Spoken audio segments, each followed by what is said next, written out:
And it's a struggle. Almost daily, news descends on us about new developments in science. And that's what we have sort of behind us, pushing us ahead. On the other hand, we've got students who are expecting us to deliver information McNuggets, 10 to a box, and we're trying to find clarity between those two extremes. And if you're like me, you're constantly reading new essays and new books that come out, looking for yet another way of looking at things that will bring clarity to this enormous task that big history has provided for us. Last fall, I ran across Tyler Volk's book, Quarks to Culture, and was reading it, carrying it everywhere I went, including going to a conference in Arizona. And when you look at the program, there was Tyler on the program. And so I went to his session, and we got into a big, long conversation. He came to my session. We talked some more. I finished the book. I read it. I felt moved to write a book review on the book, which is scattered around to your various tables.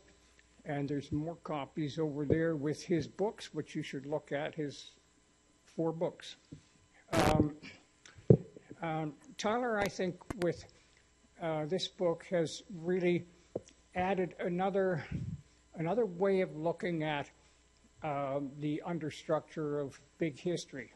It does align with a lot of things that we do. It can be correlated, of course, to the thresholds. It could be correlated to, Ken Gilbert has talked about we didn't have one Big Bang. We've had a whole series of Big Bangs. And I think that Tyler's idea of what he calls ComboGenesis is another way of talking about a whole sequence of Big Bangs. This is his contribution. In the hierarchy, he goes through 12 steps. And in the sort of progress of the unfolding of the universe, things can go along for a few 100 million years, and then there's a combination of things at one level that generate a new reality at the next level, and that is a genesis event. It is a creation event. It is a new creation, and his self-coined word, ComboGenesis, I think captures that really, really well. Tyler is a professor of biology and environmental studies at New York University. He's an very active scholar. He has a great contribution. This is like, people have written big history books without being a member of big history. I mean, Preston Cloud, for instance, Eric Chasen. I think Tyler is our latest find of someone who has really written a big history book without being a member, and now I hope he's a permanent member of the group. So without any further discussion, I'll introduce you to Tyler.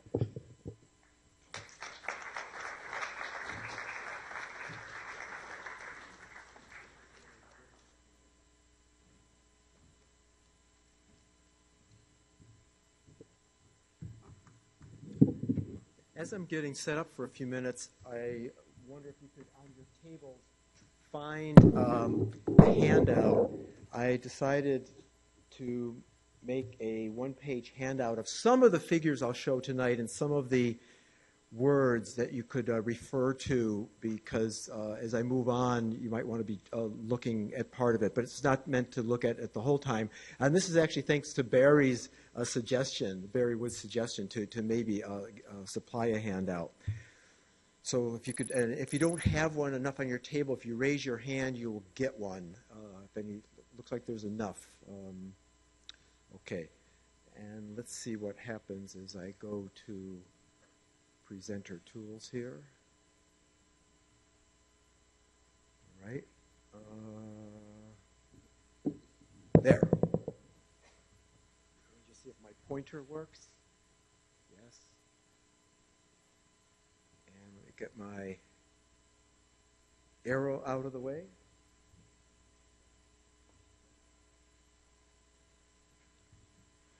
Well, I'm really honored to be here tonight.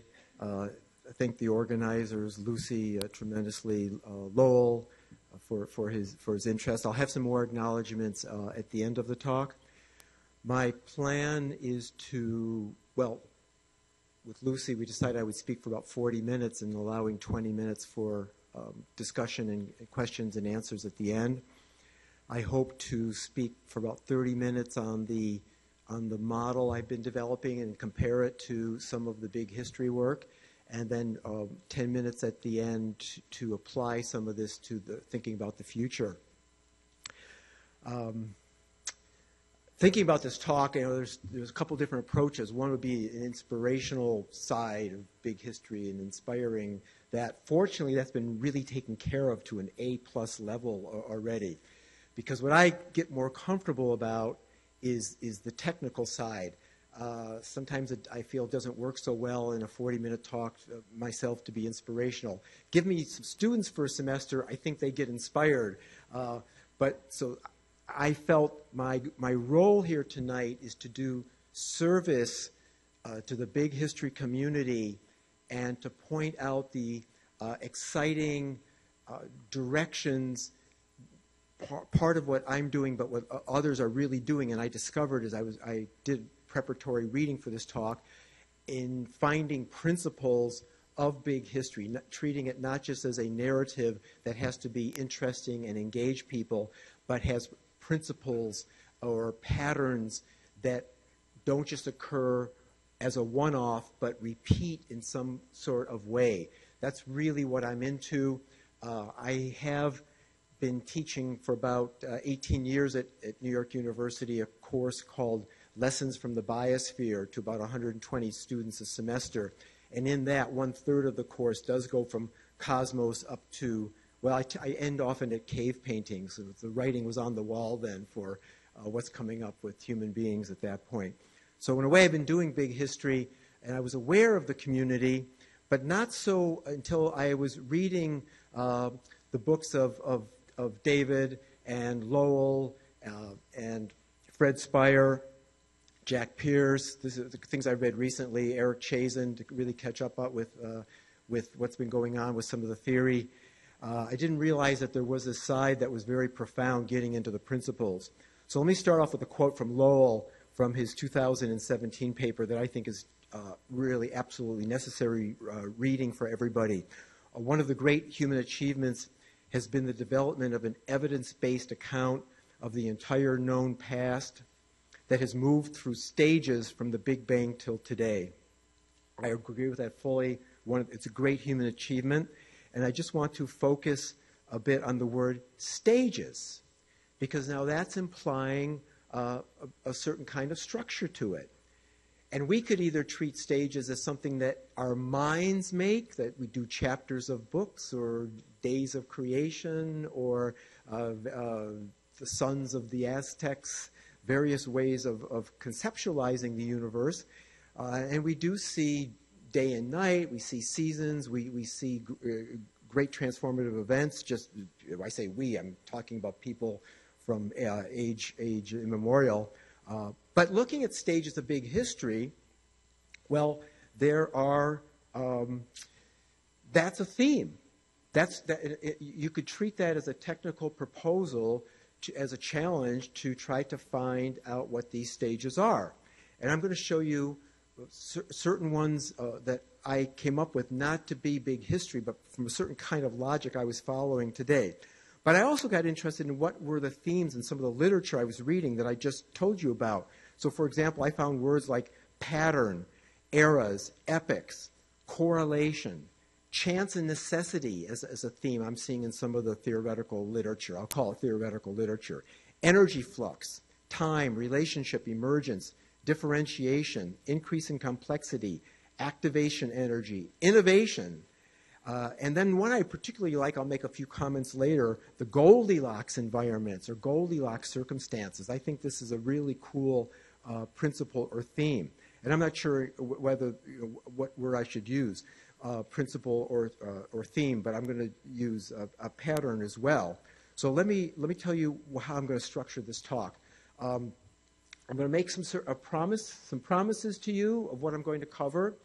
I'm going to try to deliver on these principles, and then apply some preliminary ideas about applying these principles to the future. And so what are the promises? The underlined words that are italicized, and you have this on your sheet, this particular paragraph, because these are terms, I'll call them technical terms that I developed in the context of the book, and I wasn't trying to make up words or do too many terms, but I was forced to do it as I was developing these ideas. So there are fundamental levels of ComboGenesis, I'll get to that occur in a grand sequence or create a grand sequence. In this grand sequence, there are three dynamical realms. With these levels and three dynamical realms, that means there are starting levels, or I like to call base levels of the realms. Two of the three realms are evolutionary realms, and in particular, there are repeating patterns in these evolutionary realms that I'm going to call alpha kits and PVS dynamics for propagation, variation, and selection. And then I'm going to apply these to the future of these patterns. So these are going to be terms. I'm going to promise I'm going to get into these terms, use them. I can't not explain them fully in the limited time, but I will try to demonstrate to you that they are worth thinking about as some principles of big history, hopefully to add to some of the ones in the list that I just said. As I said, my goal here tonight is really to be of service to the community. So to start the delivery, I'm going to do a quote from David Christian. Of all the patterns that occur at many different scales, the most fundamental is the existence of pattern itself. And I got so excited, David, seeing this quote, or seeing you say this, because I've been into patterns for a long time. I say something similar in the book, that if you were to take everything in the universe as your field of study, a field of study has to have something in common. Botany will study plants, for example. History studying history. What's everything? Probably pattern. So that you're right with me on that. Jack Pierce is saying some similar things about interacting elements. So the picture here from Thomas Hobbes's famous book. I'm showing it because human beings are within a larger system, a larger social system. But I'm going to lead you, the logic that I started off with. I said I wanted to study nestedness in the universe. And if you go down into the body now to upward, we're going to be going upward, but if you go down into the body, the cells within our bodies, as types of things, as types of systems, came into existence prior to our bodies as multicellular systems. Not the cells of our, particular cells of our body developed during our development, but the cell as a type of thing came into existence earlier. And if you go downward from cells into molecules, the molecule as a thing had to come into existence prior to the living cell. And I said, wow, that's pretty interesting that you're going down in time in the order of creation as you're going inward into these systems. And I said, well, you also have to be careful because the heart and lungs, what we're saying about the heart, the hands, as parts of the body, they did not come into existence prior to the multicellular organism as a type. They developed, or they evolved in the context of multicellularity. So therefore, one has to be a little cautious. The only way to get to logic, to be rigorous with the logic, and maybe even obsessive with the logic, is to start small and build up into types.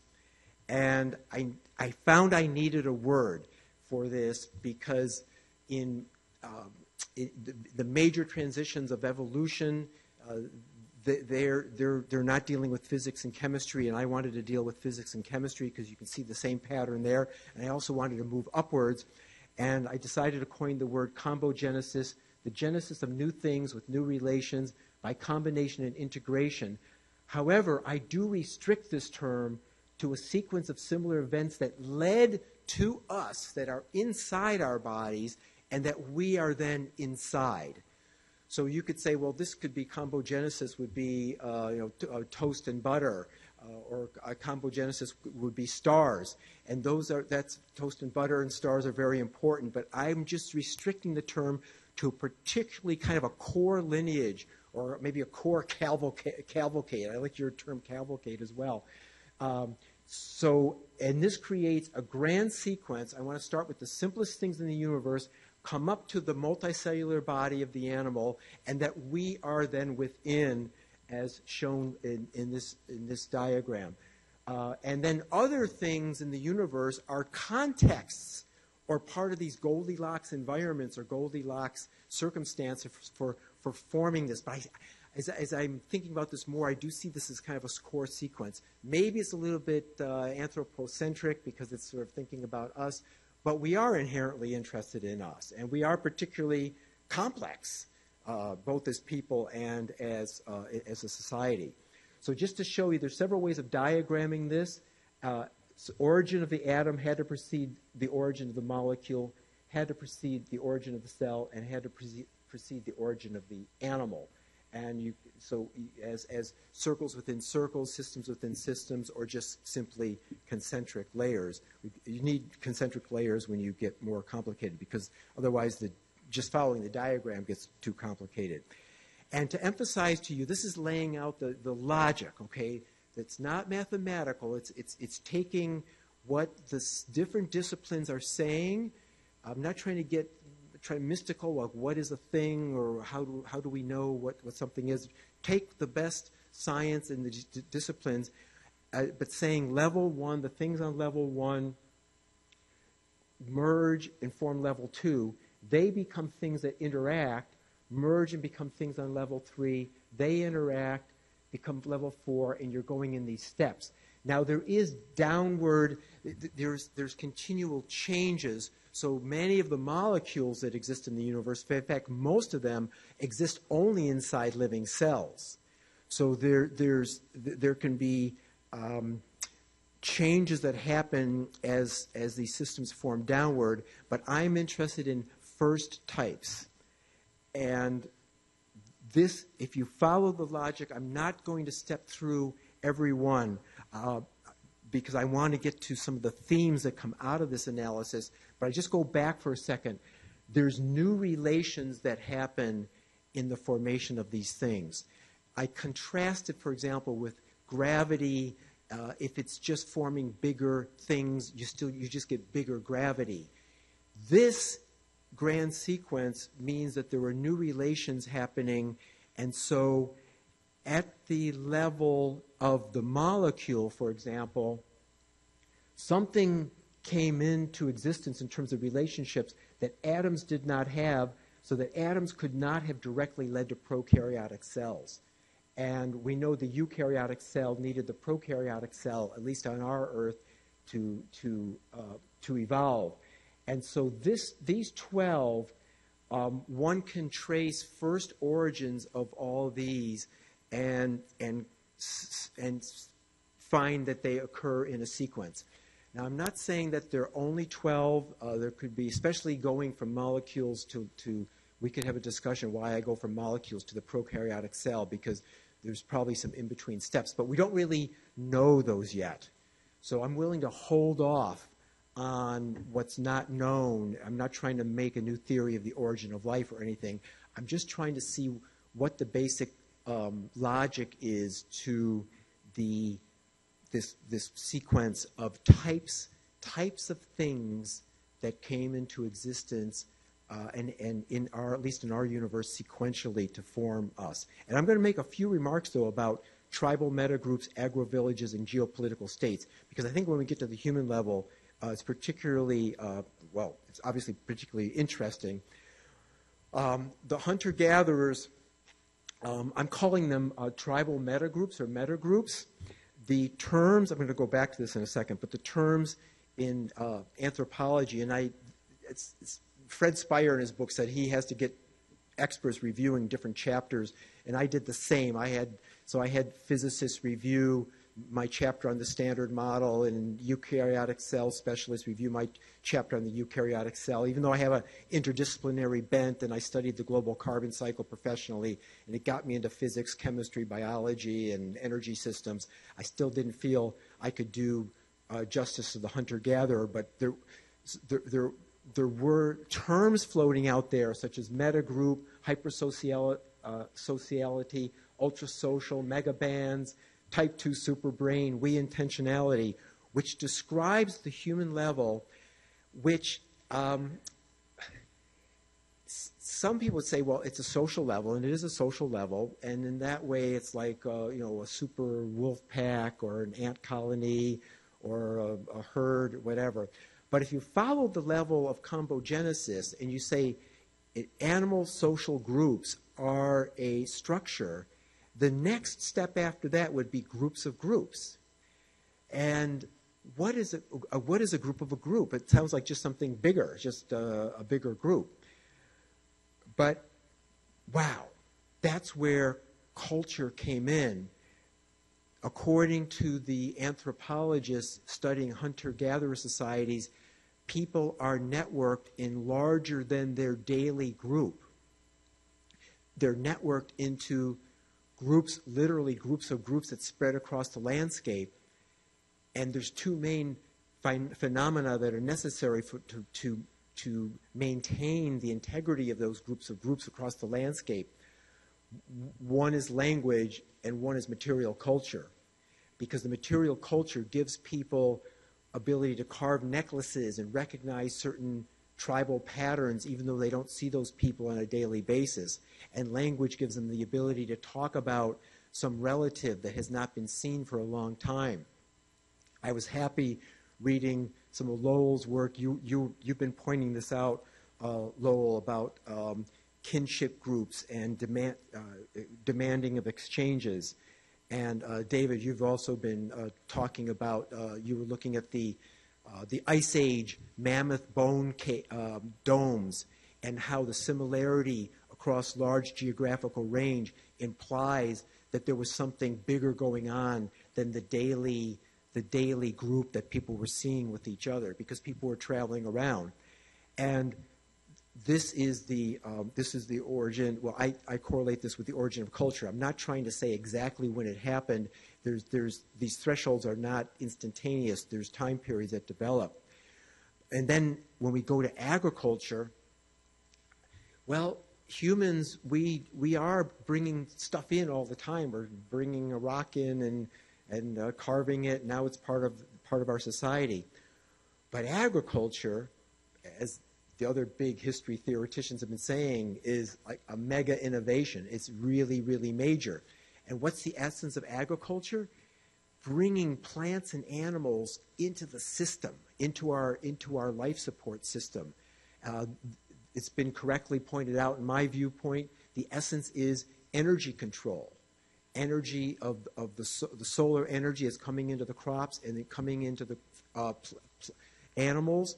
And now you have life support systems that can move across the landscape and go to places that could not have been gone to with the hunter-gatherer, or at least at much higher densities.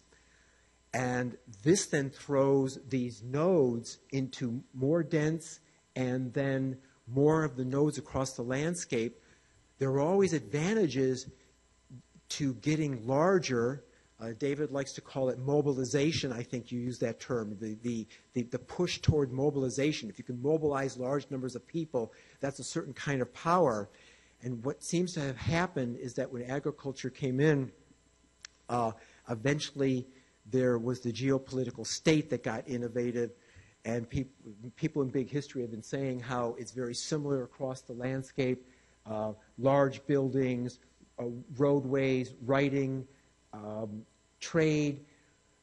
In particular, the reason I say it's a level of ComboGenesis is because people like Charles Spencer, the head of archaeology at the American Museum of Natural History, has some papers out that the formation of the state, primary state formation, always happened when smaller polities of sort of chiefdoms learned how to have bureaucracies that could expand and came about during takeovers of other competing chiefdoms and took humans out of a daily, the control that happened in what he called like a 24, sort of a daily walk or run that you could that would limit the size of these,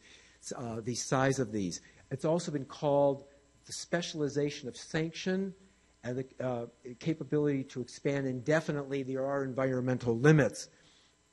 And theoreticians of big history have talked about the bureaucracy, the military, these things as inventions. So here's the way I see it, that this 12th level of ComboGenesis, in a way it was the discovery of incorporating other political systems and expanding the bureaucracy, learning how to complexify the bureaucracy and put people in charge of people in charge of people in charge who could collect taxes and bring things in. It didn't always happen violently. It did not always happen by a takeover. They also learned how to cajole and do trade and have more fancy gold work that would get given as gifts for other people to join them. But there was a whole movement on to suddenly be able to get much bigger in scale, almost infinitely bigger in scale. It's not, we're not talking the whole universe here, but because there are environmental limitations. So we got these 12 levels. If you just accept them for a second, and now they form a set of similar things. They all have in common that they came from a ComboGenesis step. They led to a ComboGenesis step that either is led to our bodies or our bodies are within. They form a set of sort of a family of phenomena. And one can see that there are groups. And I classify them, I'm going to justify this, and there's groups in the physical chemical, in the biological, and in the cultural. Now, I think this should be brought up as a big history principle. I would like to see it worked up because David, in his book, for example, the new book, The Origin Story, has 3 parts to the book. He wasn't saying these are 3 dynamical systems, but he's got cosmos, biosphere, and us. Fred Speyer had physical animate nature, life, and culture as 3 major types of complexity. There's a book out called The 3 Big Bangs. So many people have been seeing this, but I would like to suggest this is really cool and important, that there may be 3 major kinds of dynamics that got invented that nest, whether one's thinking of 8 thresholds or 12 ComboGenesis levels, but there's these 3 kinds of dynamics. I'm calling them dynamical realms because this is the realm of physical law, the biological evolution, and cultural evolution. 2 I'm calling evolution, and I'm going to get into that and try to justify that. But just to be clear, it's not that physics and chemistry end. Physics and chemistry, well, the base level with the quanta, it's ongoing. Biological evolution started here. It's ongoing. Cultural evolution started here. It's ongoing. And I'm going to say if these dynamics started, if there was birth of new overarching dynamics, that these dynamics themselves formed frameworks for the next series of ComboGenesis events, there had to be base levels. There were levels that this started. So what are these base levels? One is the standard model of particle physics to start right after the Big Bang, our universe. And I'm not going through this, but I would like to say I'm going to suggest this be brought out more in the big history literature. I did find there are quarks. People are talking about protons, neutrons. Obviously, atoms are important forces. But I'm not seeing a whole lot with the standard model. It takes a bit to take students, for example, through it. And I try. It made me realize getting into it that, well, why some people become particle physicists. Because it spins the head to get into this thing. I'm not going to go into it, but this is the start of our, how much gravity is gravity? How strong is the electromagnetic force? How strong is the strong force of the nucleus? So I'd like to bring that up. That's the start of the realm of physical law. Now, evolutionary dynamics, selection, variation, and propagation. It's in Darwin's famous last paragraph if you read it a certain way. People have been talking about general recipes for any kinds of evolutionary process that do not have to just be biological. You can also have cultural. And I see these as weaving together and operating in a cyclic way to produce form that is a different mode of production of form from physics and chemistry. It's not denying physics and chemistry, but it's a new way to produce pattern. And one more, what I'm going to bring up here is what I'm calling an alpha kit. You coined the term from an alphabet, and it contains an element set and a cornucopia set of large amounts being created, large amounts of forms being created in a field of possibilities. What does this have to do with evolution? Looking at these base levels of the evolutionary realms, one can see that the alpha kit and evolutionary dynamics operate as a partnership. And I'm going to justify that for you in a moment. Cultural evolution. So just keep this in mind because I'm going to go into it. Cultural evolution, there is propagation, variation, and selection in our minds. I'm calling it cognitive evolutionary dynamics. What's evolution in our mind? Well, all kinds of decision making, formulation of goals, plans for behaviors, designs we work on to make happen in the world, designs for ourselves, designs for people we know. By designs, I mean any kind of specifying how something should be. And we go through very often, if it's a thinking slow process, an iteration. And we go back and forth and we're comparing and we're making judgments. That is a PVS system. That is we're propagating certain ideas. We vary and we select them. It's very complicated. I'd like to see the big history theoretical group really get into this. But I want to also mention there's PVS among people, social evolutionary dynamics, all kinds of market mechanisms, collective agreements and disagreements, decision by powers. Lowell has been getting into the concept of decision-making at different scales. And I'm proposing that we can think of these as evolutionary dynamics reinvented in the cultural scale.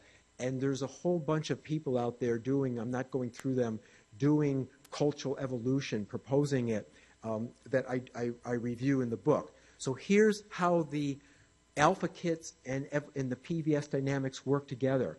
In biological evolution, genes, which are the cornucopia set related to the bases and the codons, they code for the amino acids, 23 of them, and proteins are billions or trillions of types of proteins, and they're related to biological evolution. They came into the prokaryotic cell. They were once you have in a way they were sort of co-generated. In human, what I'm proposing to look at cultural evolutionary dynamics is a combination of the individual's cognitive evolutionary dynamics and social evolutionary dynamics. The key is the linguistic alpha kit. Phonemes, about 20 or so, 25 about 40 in English. It varies with language, but the words are virtually infinite to make this. And this is very powerful because we can name things. We can make up words. We can make up words like ComboGenesis if we need to describe a new concept. And that's I don't think there's going to be cultural evolutionary dynamics without the linguistic alpha kit. And now here's my proposal for the principles, the base level of the quanta. It's actually quite simple. You don't get a complex alpha kit. But at atoms, the 92 atoms, and Fred Pierce likes to bring up of how the molecules were a huge combinatorial field. So huge that the interactions of molecules in the chemical reactions were able to invent the prokaryotic cell as the base level of evolutionary dynamics in which you get the genetic alpha kit and biological evolutionary dynamics, those go along to, there was advantages to get groups of groups with material culture and language and the phoneme word alpha kit of language, and now we can have cultural evolutionary dynamics. So there's principles that are coming in during this grand sequence, during the grand sequence, that are being rediscovered by the universe as useful themes to create forms.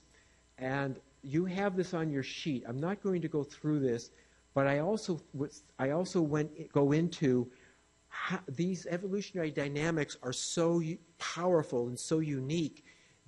I wanted to know what were their precursors in the level before. How did that happen? And this gets into the animal decision making, which I think happened, which was then comes into the human level when we get fully social PVS dynamics.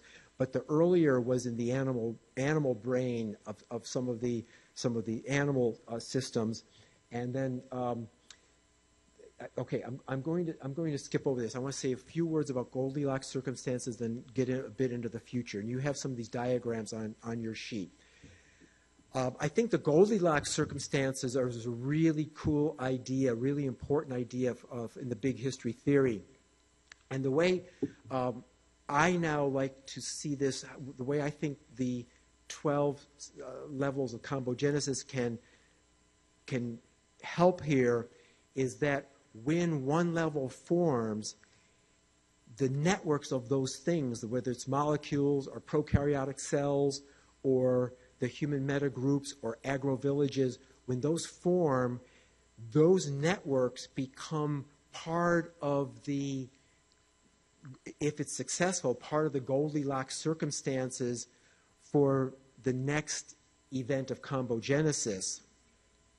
And so there's a relationship between the concept of the Goldilocks circumstances, which often were thought about stars or the Earth being the right distance from the sun, which is very important. Then you also can have the micro Goldilocks circumstances in the networks of materials that are interacting to give birth to the next combogenic thing that formed as this combination. So I think that there's some good thinking to be done putting together the Goldilocks concepts and the grand sequence. And now a brief pause between this delivery of the principles and their application of the future, which I'm going to do in about the last maybe 8 to 10 minutes. And I'm going to just, not to summarize everything, but I've tried to, I fully support the search for principles in big history, not just as a narrative to engage people, although that is incredibly important. I want this to be in every human being's mind on planet Earth. I do think it's really crucial to what you all are doing, and I now as a new member am doing, very, very important to perhaps the planetary scale that we're all struggling into, or fumbling into, sometimes you use the word. So I want to say that I think actively searching for principles and debating the principles and trying to figure out a science or at least a scholarship of everything is of utmost importance. And some of this will change as the science changes, but it doesn't mean it gets thrown out. I do think the search for principles in everything leads to certain kinds of questions that the isolated disciplines will almost never get to. And now a bit about the future.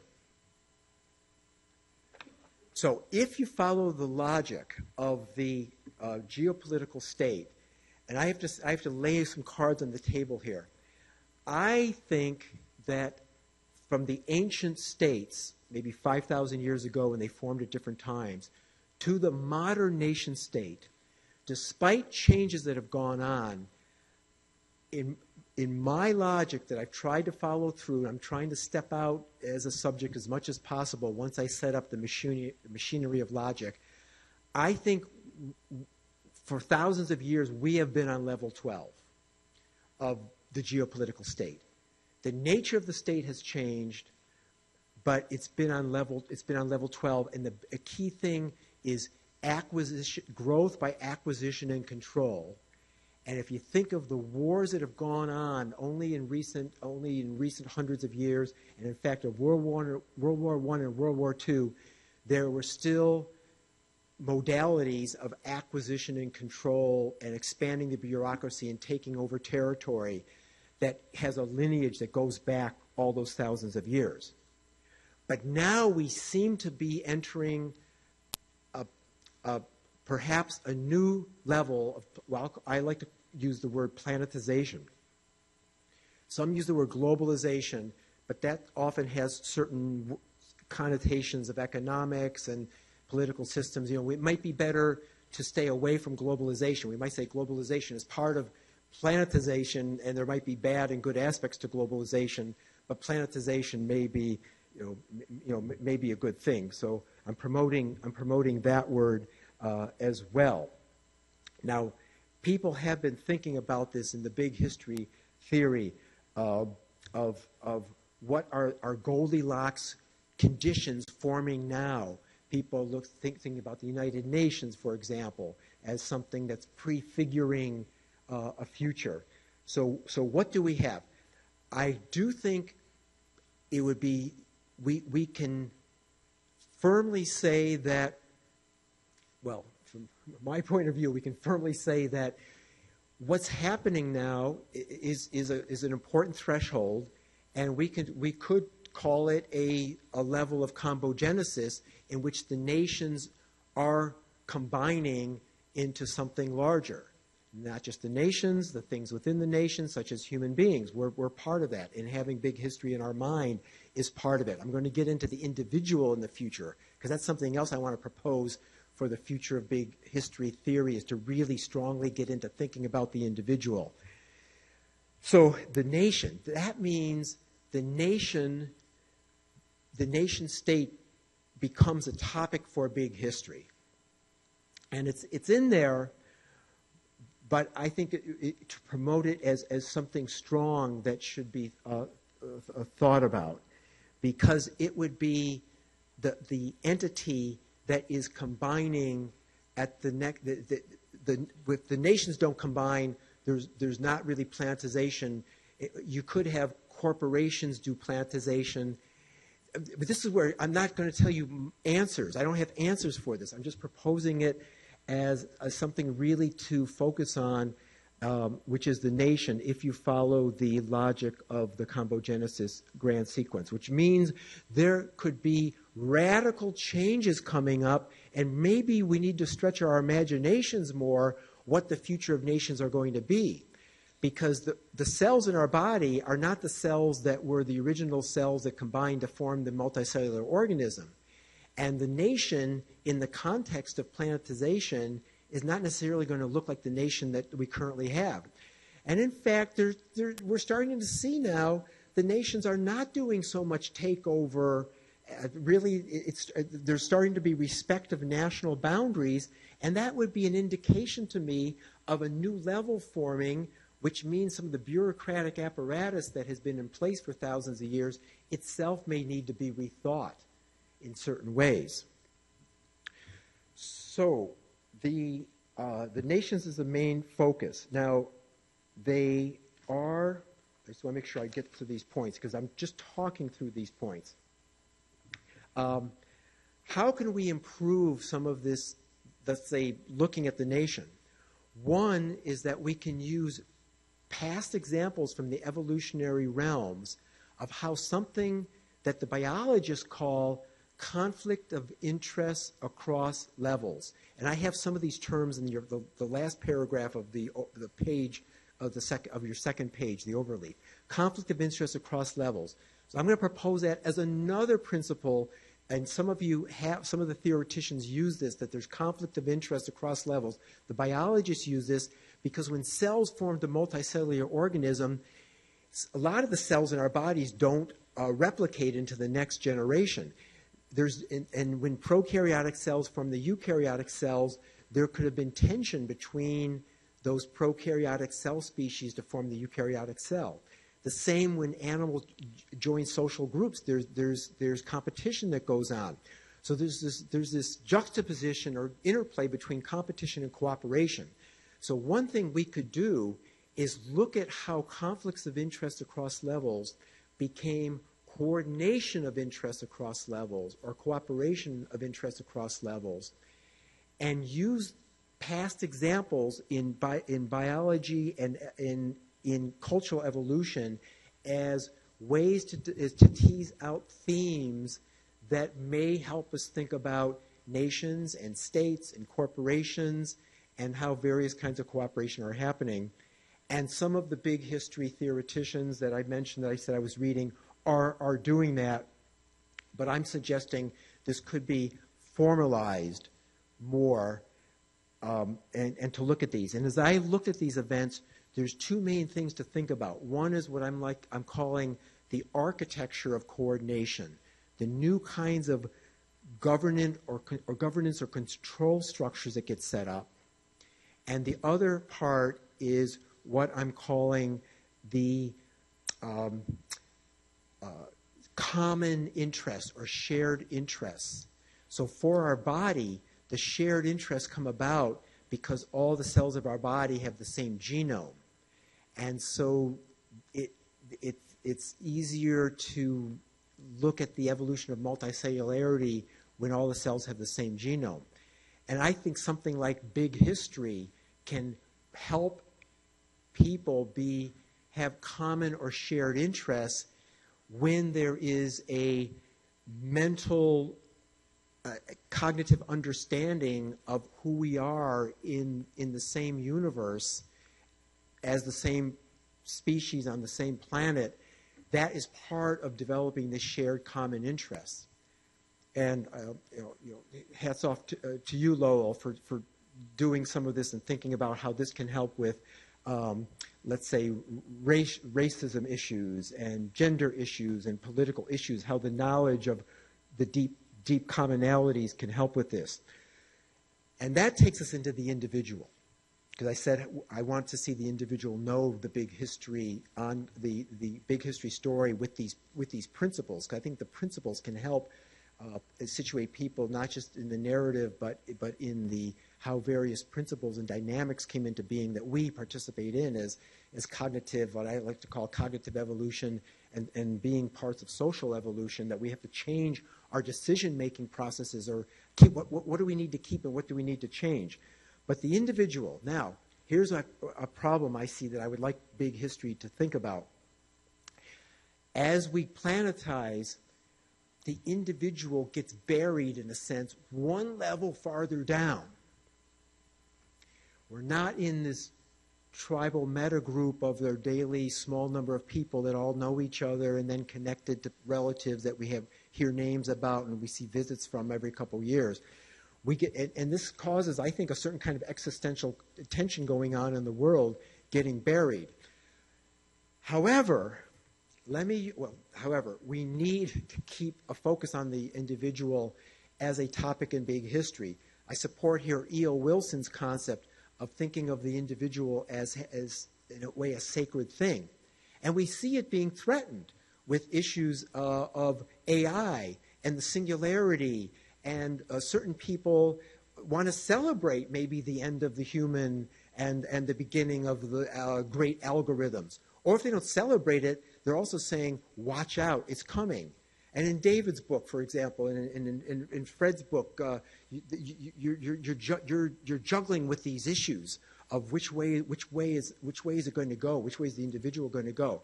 So my analogy here, I'm going to end with this, is that when the prokaryotic cell got invented, and that level needed to flux energy through it, flux matter and energy as the new part of that system. Well, when the eukaryotic cell came into being, when the multicellular being came into being, we are still feeding our cells. It kept the alpha kit of the genetics. It kept the need to have matter and energy fluxing. And when we have agriculture, we're continuing having those deeper levels very, very active and evolving. So if we think of the individual, us as individuals, getting into this larger thing in the world, we have our PVS dynamics. I don't want to try to reduce it too much, but because it's really, really rich. Our cognitive dynamics that are an evolution-like system that form the self, and we can even use to think about the self in kind of some of the Indian philosophy, where there's thoughts about what the structure of the self is or is not there. This is all super important to keep in mind, and I just want to end with saying I propose that big history treat the individual explicitly in thinking about the future. So ending, future of big history, fantastic future, because it's necessary, I think, for what's going on in the world, and a necessary part of making the world good. And that's bringing in the knowledge that we are all building and having ideas about into each of us as individuals to carry on. So I'm going to end with, I was going to do a couple acknowledgements, but let me just thank Barry for kind of like doing the matchmaking here on Big History, the other people setting up the conference. I've mentioned a number of you already. So let me thank you, and we can open up to some discussion and questions. And I'm here for the entire conference, by the way, through Sunday. Thank you.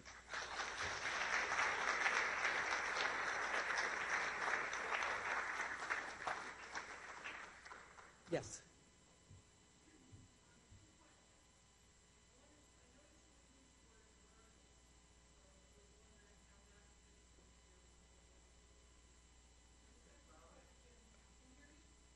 So the first question is on emergence, how the term emergence, yeah.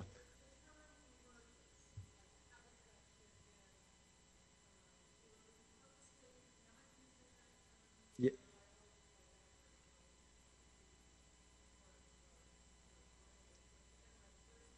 Okay.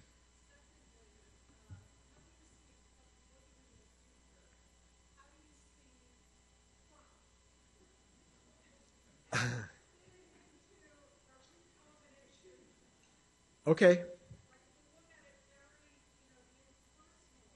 Yeah. Yeah.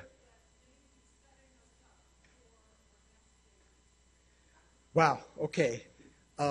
First emergence. So I only use the word in the preface, and I purposely don't use it, although I like the term. I understand it pretty well. Was it Jack Pierce? Did you do a thing anti-emergence? Where's Jack? Did you sort of question the term emergence, or was it Fred Speyer?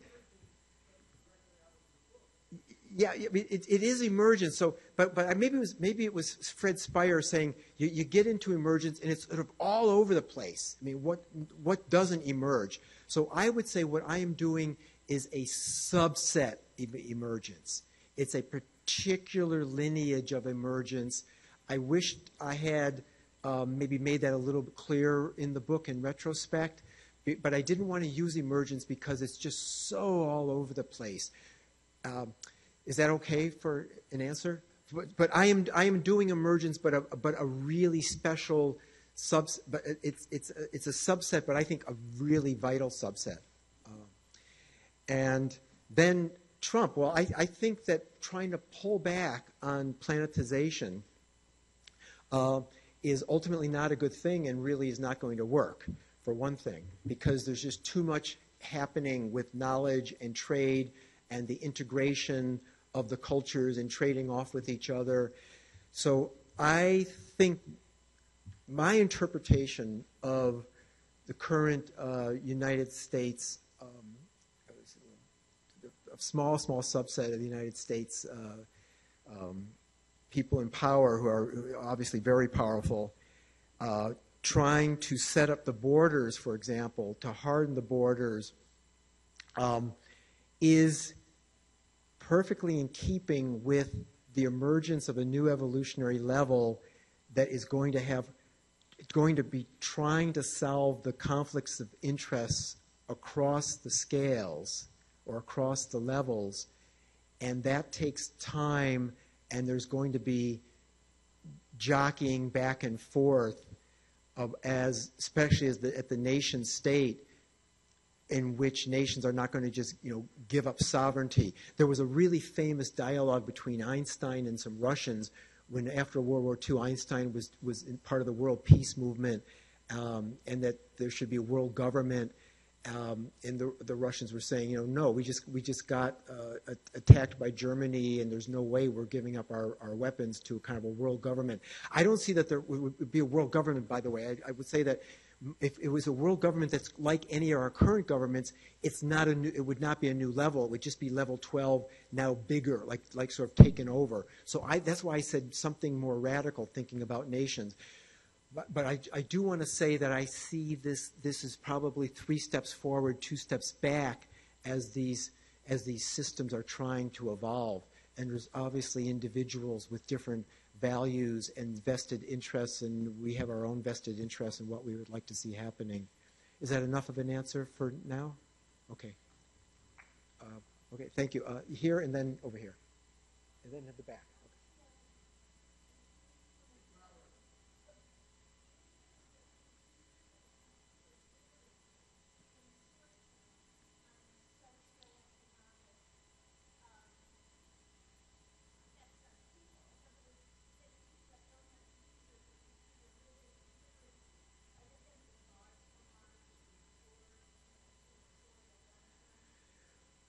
Well, I was reading recently Hans Rosling's new book, Factfulness. Anybody know Rosling? Anyway, he was just saying that these technologies are spreading pretty dramatically. So your question is, are these technologies going to exacerbate inequality? And I'm not. This is off the sort of,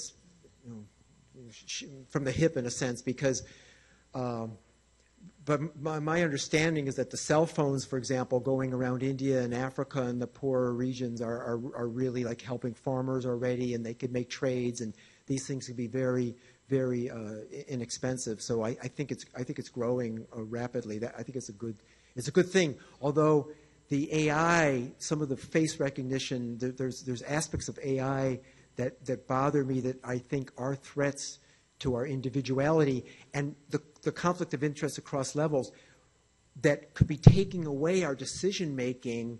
And we have to be careful of the decision making going to the higher level, going to the social scale, and taking it away from us as an individual. That's why I said the cell maintains itself being a really lively cell. We want to become more enlightened. I really support the concept of the Eastern concept of enlightenment as part of the big history goal towards when its planetization happens. Okay, I promised here, and then I'm going to go to the side. I really enjoy the way you've divided the sequence up in these evolutionary realms, the different dynamic realms. The idea of ComboGenesis is very attractive. The one place, the one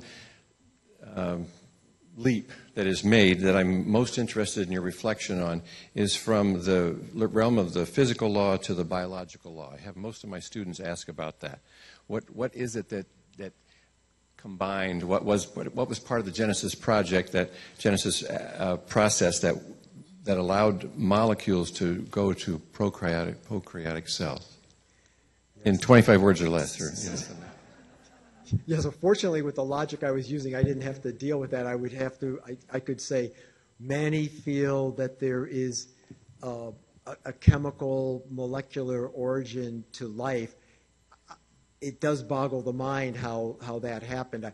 I like Nick Lane's material a lot, the British biochemist, that talks about the micropores in the white smoke or deep sea vents, in which there's a kind of a chemical evolution. There's proton gradients there. There's sulfur iron bonding that we know is in some of the deep molecules that have deep ancestry. So there's indications, but we don't have that solved. I like the idea that I support the idea that chemistry went from a kind of a simple thermodynamic chemistry to systems of chemicals that were making each other co-making each other, and when you that may be a level in between the pure molecule and the prokaryotic cell, but it was not yet well established for me. I think it's great literature to go into. I recommend Nick Lane's books on that if you've been into them at all. It just is, I think, really provocative. And do you want to? Would you mind running back to the side there? Yeah. Thank you for handing out the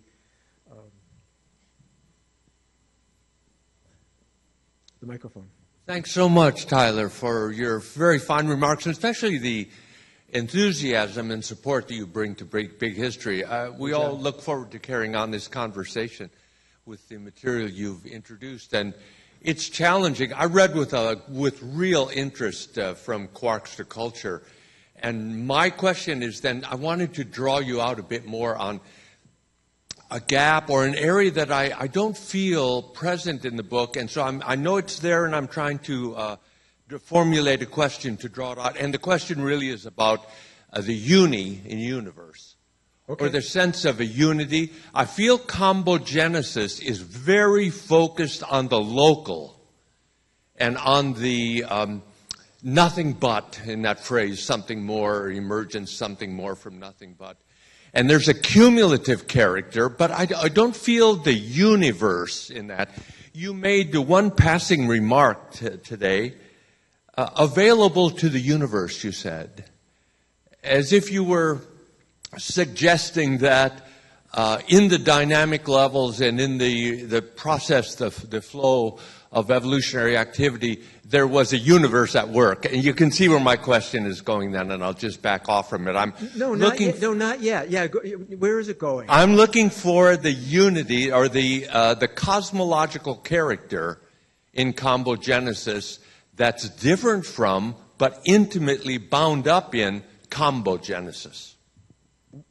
Wait. The unity. Cosmogenesis and ComboGenesis? Cosmogenesis and ComboGenesis? The cosmological character in ComboGenesis. And what kind of answer are you looking for? I mean, no, because it's so open-ended. No, I don't mind. Would you say another sentence? Like, what are you talking about? Yeah. I mean, not. So I guess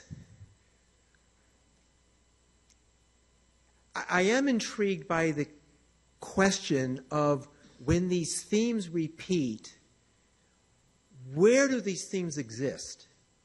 You know, is it kind of a Platon? Where does the sphere exist? There's no perfect sphere, really. It's in our minds. Or the idea of ComboGenesis, the things relating to each other and then finding a way in the possibility spaces out there to form something stable that can then start relating to a whole bunch of things in that stability. To me, it's pretty cosmic that these themes repeat themselves, because that means the theme is not just a one example of something, but there's, and I don't have a good way to think about this, but because it's sort of paradoxical, the theme exists in some kind of non-material space as a possibility that's not the laws of physics, but it's the possibility for the rules of existence. Is that cosmic toward something you were taught? Is that what you meant? Say once more. No, let's keep going, because I want to come back to it in the following days. Okay. I mean, I'm not into like the imposing of the. Anyway, we'll come back in the following days. Yeah. Oh, yeah. Thanks for choosing something. Yeah. Hello. I love the way you've depicted the realms, the dynamical realms, and whatnot. It seems to me you made a big leap when you went from multicellular organisms to animal social groups. A lot was cooking in there, including the development of consciousness, spiritual systems, and things like that. And I'm just wondering, can you talk a little bit about the importance of, would your process that you're suggesting, would you address, and how would you address the importance of the development of consciousness, which has really been at the heart of the struggle between religion and science in many ways. Because science has a hard time allowing for the discussion of spirit other than awe and things like that. Where do you stand on the issue of consciousness? Where in 25 words or less? I mean, in terms of it being a panpsychism, or it began somewhere, or it's a gradualism? Well, that's a good point. I mean, I don't know whether multicellular organisms could be said to have anything like symbolic language, right? Which is a product language. Of human consciousness. They don't seem to have, well, other than humans, in some of the symbolic language of bees, they can have signals, but they don't seem to have this generative, infinitely generative possibility that I think has to do with the phonemes going to the words, being able to generate hundreds of thousands of terms as you need them, which was really important to culture. Now, where the consciousness comes in, I actually had one of my PhD students, not in this field, but saying, Tyler, I really like this book, except you're not talking about consciousness enough. I can't. We don't know. There was a whole thing in the animals can't really talk to us. Maybe that can be talked about during the conference too. But I have to tell you, I come down. I'm a gradualist when it comes to consciousness. Okay, I maybe follow Damasio's idea that there's things animals have that have to do with some emotion and feeling. And my friend Joe Ledoux talks about the difference between emotions when you can name them consciously versus your skin standing on edge when you're fearful. That's an automatic response. So I am definitely an evolutionary gradualist when it comes to the mind and consciousness. But consciousness to me is very bound up with language only because we can be sure. We can at least be sure of that. We can speculate on some of the other things, but we can be sure on that. So consciousness for sure at level of the metagroup, of the human metagroup, for sure. But animals learn. We know animals learn. We know animals have like a mental PVS process with something called Thorndikean learning, which they experiment with behaviors and then they choose better behaviors. So we know that there's learning in animals. And we know some of the mice and rats can seem to be running mazes when they sleep, like they have maybe mental imagery going on. So it's fascinating material. Thanks for bringing it up. And maybe another question or two. Are we okay? Started. Yes. Yes, sir. Should I go now? Yeah, I can hold it for you. Oh, should I go now? Yeah. Yes. My name is Carl Anthony, and I'm from California, Breakthrough Communities, and we've been following the big history for about at least 3 meetings. This is the 3rd meeting that we went to, have come to. And I'm very impressed with the possibilities of an emerging framework that will enable all people on the planet to begin to think of themselves in a new way, the need to reinvent ourselves as a species. And I'm also extremely aware of the challenges that we're facing in the United States and in many countries around the world with racism. And I wondered if you would comment on the challenges that are faced with the invention of a concept that used to be separating people by religion, but came in Americas to identify the institution of slavery with racism as opposed to religious activities, thus separating a huge cross-section of people from those who were considered white and privileged, and including some others who were included, and those who were darker and were considered of lower races. I wonder if you would, and this emerged in the 17th century after two centuries of slavery. I wondered if you would comment on the significance of racism for big history and how we can move forward to overcome the gaps that have existed in modern society at the threshold of the emergence of the modern to really address this profound challenge for us in the 21st century? Well, this is easy because I'm going to turn you to, not at the moment, but to Lowell Gustafson's paper, 2017 paper, in which he addresses how big history can help with the problems of racism.